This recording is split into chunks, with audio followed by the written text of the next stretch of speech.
मीशो पे लिस्टिंग करना कोई मुश्किल काम नहीं है। मुश्किल काम है सही लिस्टिंग करना, क्योंकि मीशो पे प्रॉब्लम ये नहीं होती कि आप सही प्रोडक्ट सेल नहीं कर पाते। प्रॉब्लम ये होती है कि आपका प्रोडक्ट मीशो को समझ ही नहीं आता, और जब प्रोडक्ट मीशो को समझ नहीं आता तब वो कस्टमर को दिखाते ही नहीं है। मोस्टली सेलर्स ये गलती करते हैं कि वो लिस्टिंग को एक फॉर्म समझ लेते हैं। फोटो अपलोड की, टाइटल लिखा, प्राइस एंटर किया और बस सबमिट कर दिया। लेकिन लिस्टिंग कोई फॉर्म नहीं है। लिस्टिंग मीशो के सिस्टम के लिए एक सिग्नल की तरह है। यहाँ पे कंफ्यूजन ये है कि सेलर को लगता है कि प्रॉब्लम प्रोडक्ट में है, कभी प्राइस ज्यादा है, कभी लगता है कि गलत कैटेगरी चूज कर ली, और कभी तो लगता है कि मीशो ही स्लो चल रहा है। जबकि एक्चुअली होता क्या है, लिस्टिंग के अंदर कुछ डिसीजंस होते हैं जो कि अक्सर सेलर्स बिना सोचे समझे ले लेते हैं, और वही डिसीजंस क्वाइटली प्रोडक्ट को पीछे धकेल देते हैं। आपको पता भी नहीं चलता कि कौन सी चीज मीशो के लिए नेगेटिव सिग्नल बन रही है। बस रिजल्ट में यही दिखता है कि इम्प्रेशन कम है, क्लिक्स कम है और ऑर्डर्स रुक जाते हैं। तो इस वीडियो में मैं आपको ये दिखाने वाली हूँ कि मीशो पे सही से लिस्टिंग कैसे करी जाती है, किस स्टेप पे क्या डिसीजन लेना है और कौन कौन सी चीज अवॉइड करनी है, ताकि प्रोडक्ट सिर्फ अपलोड ना हो, ऑर्डर के लिए रेडी हो। ये वीडियो उन सब के लिए जो लिस्टिंग तो कर रहे हैं लेकिन रिजल्ट कंसिस्टेंट नहीं आ रहा। तो चलो अब हम शुरू करते हैं। अब सबसे पहले हम गूगल पर आ जाते हैं और मीशो सेलर अकाउंट सर्च कर लेते हैं। अब इस वेबसाइट पर आ जाओ और यहीं से लॉगिन कर लो। मैं इस पूरी वीडियो में इस आर्टिफिशियल प्लांट का एग्जांपल लेने वाली हूँ, ताकि आप अपने प्रोडक्ट के हिसाब से मेरे साथ साथ सब कुछ कर पाओ। तो अब हम वापस पोर्टल पर आ जाते हैं और यहाँ कैटलॉग अपलोड पे क्लिक करते हैं। अब आपको यहाँ दो ऑप्शन दिखेंगे, ऐड कैटलॉग इन बल्क और ऐड सिंगल कैटलॉग। मैं इस पूरी वीडियो में ऐड सिंगल कैटलॉग का बताऊंगी, तो मैं वही चूज कर रही हूँ। अब यहाँ सबसे पहला स्टेप होता है कैटेगरी सिलेक्ट करना।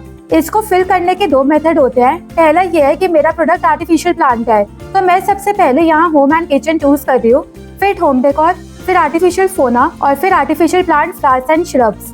तो ये हो गया पहला तरीका। दूसरा ये है कि मैं यहाँ सिंपली सर्च करती हूँ आर्टिफिशियल प्लांट और इस ऑप्शन पे क्लिक कर देती हूँ, एंड दैट्स इट। देखो दोनों केसेस में बिल्कुल सेम चीजें ही ऐड हुई है। लेकिन अगर आप फर्स्ट टाइम लिस्टिंग कर रहे हो और आपको कंफ्यूजन है कि आप कहीं गलत फिल ना कर दो, तो सिंपली गूगल पे जाओ, मीशो सर्च करो और यहाँ अपना प्रोडक्ट सर्च करो। जैसे मेरा प्रोडक्ट आर्टिफिशियल प्लांट है तो मैंने यहाँ वो सर्च किया, और देखो ये वही सारी कैटेगरीज और सब कैटेगरीज है जो हमने अभी अपनी लिस्टिंग में फिल की है। तो इस तरीके से आप अपनी कैटेगरी सिलेक्शन में हेल्प ले सकते हो। ओके, सो मुझे पता है कि आप बोलोगे कि ऐसी भी कैटेगरीज होती है जैसे टॉयज। अगर हम किड्स टॉयज सर्च करें तो वहाँ पर बहुत अलग अलग तरीकों की कैटेगरीज दिखेगी, तो हमको कैसे पता चलेगा कि कौन सी कैटेगरी हमारे प्रोडक्ट के लिए बेस्ट है। तो इसके लिए मैं आपको बहुत सिंपल सी ट्रिक बता देती हूँ। सिंपली गूगल पे जाओ और यहाँ गूगल लेंस वाले आइकन पे क्लिक करो। अब यहाँ अपने प्रोडक्ट की इमेज अपलोड करो। इमेज अपलोड करने के बाद यहाँ सर्च बार में मीशो लिख दो। अब यहाँ आपको वो सारे सेलर्स दिख जाएंगे जो आपके जैसा या आपके वाला प्रोडक्ट मीशो पे बेच रहे हैं। किसी भी लिस्टिंग पे क्लिक करो, और बेटर ये होता है कि थोड़े ज्यादा अच्छे रिव्यूज वाले सेलर पे ही क्लिक करो और बस यहीं से कैटेगरीज और सब कैटेगरीज चेक कर लो। इस तरीके से कैटेगरीज गलत होने के चांसेस कम होते हैं और लिस्टिंग पे आप स्मूथली आगे बढ़ा सकते हो। अब अगली चीज जो हमको करनी है वो है प्रोडक्ट फोटो। और ऑनेस्टली बोलो तो मेरे को ऐसा लगता है कि शिपिंग चार्जेस पे जो सबसे ज्यादा इफेक्ट डालता है वो प्रोडक्ट फोटो ही होती है। अब आप सोचोगे कि शिपिंग चार्जेस का प्रोडक्ट फोटो से क्या रिलेशन हो सकता है, लेकिन चिंता मत करो, मैं यहाँ पर आपको सब कुछ सही बताने के लिए बैठी हूँ। तो ये सब हम आगे लाइव देखने वाले हैं। अब यहाँ कुछ मीशो की गाइडलाइंस होती है जो प्रोडक्ट इमेज अपलोड करते टाइम आपको ध्यान में रखनी होती है। प्रोडक्ट इमेज डालने से पहले एक बार इन्फो पढ़ लेना। अब यहाँ ऐड प्रोडक्ट इमेज पे क्लिक कर देते हैं और मैं यहाँ अपनी नॉर्मल व्हाइट बैकग्राउंड वाली प्रोडक्ट फोटो अपलोड कर रही हूँ। अब अगर आपको ये जानना है कि प्रोडक्ट फोटो का बैकग्राउंड कैसे चेंज करना है, इमेजेस कैसे एडिट करनी है, तो मेरी ये वाली वीडियो देख लेना, इसमें मैंने सब कुछ डिटेल में बताया है।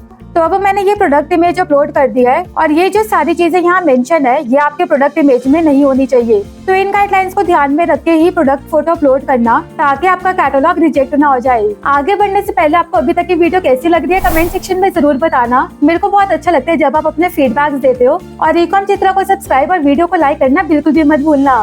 तो चलो अब हम कंटिन्यू पे क्लिक कर देते हैं। अब यहाँ आपको अपने प्रोडक्ट से रिलेटेड सारी डिटेल्स भरनी होती है, तो एक एक करके इसको फिल करते हैं। सबसे पहले GST rate and HSN code भरना है। इसके लिए मैं सिंपली गूगल पे गई और लिखा GST slab and HSN code of artificial plant, और देखो गूगल ने बता दिया कि HSN कोड 6702 है और GST रेट 18% है। तो यहाँ 18% डाल देते हैं और HSN कोड 6702 सर्च कर देते हैं और यहाँ इस पे क्लिक कर देते हैं। अब नेट वेट यहाँ मैं 100 ग्राम लिख रही हूँ, आप अपने प्रोडक्ट का लिख देना। ये वेट विदाउट पैकेजिंग डालना होता है, मतलब यहाँ पैकेजिंग का वेट एक्सक्लूड होगा, सिर्फ प्रोडक्ट का एक्चुअल वेट डालना है इन ग्राम्स। अब स्टाइल कोड और प्रोडक्ट आईडी ऑप्शनल है, नहीं भरोगे तो भी चलेगा, लेकिन मैं आपको फिर भी बता देती हूँ। प्रोडक्ट आईडी एक अल्फान्यूमेरिक कोड होता है जो प्रोडक्ट के टैग या पैकेजिंग पे मिलता है। ये साइज चेंज होने पर सेम रहता है, लेकिन कलर चेंज होते ही अलग हो जाता है। जैसे कि अगर आप रेड कलर की टी शर्ट बेच रहे हो जिसमें आप स्मॉल, मीडियम और लार्ज साइज बेच रहे हो, तो प्रोडक्ट आईडी पे कुछ भी फर्क नहीं पड़ेगा। लेकिन अगर आप red colour, yellow colour, green colour और अलग अलग कलर्स की टी शर्ट बेच रहे हो, तब आपकी प्रोडक्ट आईडी सारी टी शर्ट्स के लिए अलग अलग होंगी। अब आते हैं प्रोडक्ट नेम पे। ये जरूरी होता है क्योंकि मोस्टली सेलर्स से गलती करते हैं, उनको लगता है कि स्टाइलिश सा नाम रख देते हैं और अगर हम अच्छे वर्ड्स यूज करेंगे तो हमारे ज्यादा ऑर्डर्स आएंगे, लेकिन ये चीज बिल्कुल गलत है। अब यहाँ देखो, मैं मीशो पे गई और सर्च किया आर्टिफिशियल प्लांट। देखो टॉप सेलर्स के टाइटल कितने सिंपल है, जैसे artificial plant set of 10, home decoration, bathroom decoration, office decoration, marriage decoration, your balcony decoration etcetera. इसमें कीवर्ड्स जैसे होम डेकोरेशन, बाथरूम डेकोरेशन भी डाल दिए गए हैं और कोई भी एक्स्ट्रा फैंसी वर्ड नहीं है जो लोग सर्च ना करते हो। और क्योंकि सेलर ने ऐसा सिंपल टाइटल रखा है, तो जब कस्टमर ने सर्च किया उनका प्रोडक्ट ऊपर ऊपर आ गया। ऐसे ही दूसरे सेलर्स का भी देखो, सब बिल्कुल सिंपल और अंडरस्टैंडेबल है जो लोग सच में सर्च करते हैं। तो आपको भी ऐसे ही सिंपल टाइटल्स डालने हैं। अपना प्रोडक्ट सर्च करो मीशो पे, देखो टॉप सेलर्स ने कैसे टाइटल डाला हुआ है, हर एक को ऑब्जर्व करो और फिर चैट जीपीटी से सिमिलर टाइटल जनरेट करवा लो। अगेन किसी भी सेलर का कुछ भी कॉपी नहीं करना है और चैट जीपीटी से अच्छा सा टाइटल जनरेट करके यहाँ टाइप करना है। और प्रोडक्ट फीचर्स जैसे वेट, डायमेंशन, प्रोडक्ट फीचर, ये सब आपको टाइटल में इंक्लूड नहीं करना है। तो अब जैसे मैंने ये टाइप कर दिया, अब यहाँ साइज सिलेक्ट करना है, मैं फ्री साइज सिलेक्ट कर रही हूँ। अब हमको यहाँ मीशो प्राइस भरना है। ये वो प्राइस होता है जो हम अपनी तरफ से ऐड करते हैं। इसमें हम सारे एक्सपेंसेस इंक्लूड करते हैं और अपना प्रॉफिट मार्जिन भी हम इसी में इंक्लूड करते हैं। अगर आपको नहीं पता कि इसको कैसे भरना है तो मेरी यूट्यूब पे ये वाली वीडियो देख लो। इसको हवा में मत भरना, क्योंकि अगर आपने इसको ऐसे भर दिया तो आप बहुत ज्यादा नुकसान में जा सकते हो। मैं यहाँ 110 सेट कर देती हूँ। अब रॉन्ग डिफेक्टिव रिटर्न प्राइस यहाँ ऑटोमेटिकली आ गया। बहुत सेलर्स को लगता है कि ये प्राइस उन्हें तब मिलेगा जब उनके पास रॉन्ग या डिफेक्टिव प्रोडक्ट रिटर्न में आएगा, लेकिन ऐसा नहीं होता। ये प्राइस होता है कि जब कस्टमर प्रोडक्ट बाय करेगा तो उनके पास दो ऑप्शंस होंगे, या तो वो इस रेट पे खरीद ले या फिर नॉर्मल मीशो रेट पे। अगर कस्टमर ने नॉर्मल रेट पे खरीदा तो वो किसी भी रीजन से रिटर्न कर सकता है। मान लो साइज इशू हो गया, कलर पसंद नहीं आया या फिर अब मन नहीं है लेने का, तो यहाँ वो रिटर्न कर सकता है, ये अलाउड है। लेकिन अगर कस्टमर ने रॉन्ग डिफेक्टिव रेट पे बाय किया तो वो सिर्फ तभी रिटर्न कर सकता है अगर प्रोडक्ट गलत या डिफेक्टिव निकला। फिर ये रीजंस नहीं हो सकते रिटर्न के कि कलर पसंद नहीं आया, प्रोडक्ट अच्छा नहीं लगा या फिर अब रिक्वायर्ड नहीं है। अब आगे एमआरपी डाल दो। एमआरपी का मतलब होता है प्रोडक्ट का मैक्सिमम प्राइस, टैक्स वगैरह सब कुछ इंक्लूड करके। इससे ऐसा मान लो कि इससे ज्यादा प्राइस में सेलर प्रोडक्ट को नहीं बेच सकता, ये मैक्स अमाउंट है। तो यहाँ जैसे मैंने 350 रुपीज लिख दिए, आप अपने प्रोडक्ट के हिसाब से डालना। बस ये ध्यान रखो कि एमआरपी हमेशा मीशो प्राइस से ज्यादा होता है। अब इन्वेंट्री थोड़ी ज्यादा डाल दो ताकि मीशो को लगे कि आपके पास स्टॉक है। मैं यहाँ 50 डाल देती हूँ। अब SKU ID ऑप्शनल है, लेकिन अगर आपको डालनी है तो चैट जीपीटी की हेल्प से आप इसे जनरेट कर सकते हो। जैसे कि मैंने ये करा, आप इन सारे प्रॉम्प्ट का एक्सेस ले सकते हो, वरना मैं डिस्क्रिप्शन में एक डॉक्यूमेंट फॉर्म में डाल दूंगी। आप सिंपली वहां से लिंक पे क्लिक करो और डाउनलोड करके इन प्रॉम्प्ट्स को इजीली कॉपी पेस्ट करके यूज कर सकते हो। अब यहाँ आपको अपने प्रोडक्ट की सारी डिटेल्स फिल करनी होती है, लेकिन उससे पहले एक बहुत इंपॉर्टेंट स्टेप बचा हुआ है, शिपिंग चार्जेस। अब देखो यहाँ शिपिंग चार्जेस कितने ज्यादा आ रहे हैं, तो अब हम इनको कम कैसे करें? इसके लिए मैं आपको एक बहुत सिंपल सी ट्रिक बता देती हूँ जो 100% वर्क करेगी। देखो ये जो इमेज है ये मैंने कैनवा से जनरेट की थी, तो यहाँ मैं सिर्फ थोड़ा सा बैकग्राउंड कलर चेंज करूंगी और अब मैंने इसे डाउनलोड कर लिया। अब देखो मोस्टली सेलर यही गलती करते हैं, वो यहाँ से इमेज चेंज कर देते हैं, लेकिन हमें ऐसा नहीं करना। अगर हमने ऐसे किया तो देखो शिपिंग चार्जेस पे कोई भी फर्क नहीं पड़ा, जीरो इफेक्ट। तो अब हमें क्या करना है, यहाँ चेंज पे क्लिक करो और अब न्यू वाली प्रोडक्ट इमेज अपलोड करो और यहाँ सेव एंड गो बैक पे क्लिक कर दो। अब यहाँ सिंगल कैटलॉग में जब आप सेम अपने कैटलॉग पे जाओगे, एडिट कैटलॉग पे क्लिक करके, तो देखो शिपिंग चार्जेस चेंज हो गए और पहले से कम भी हो गए। ऐसे ही डिफरेंट फोटोज के साथ एक्सपेरिमेंट कर सकते हो।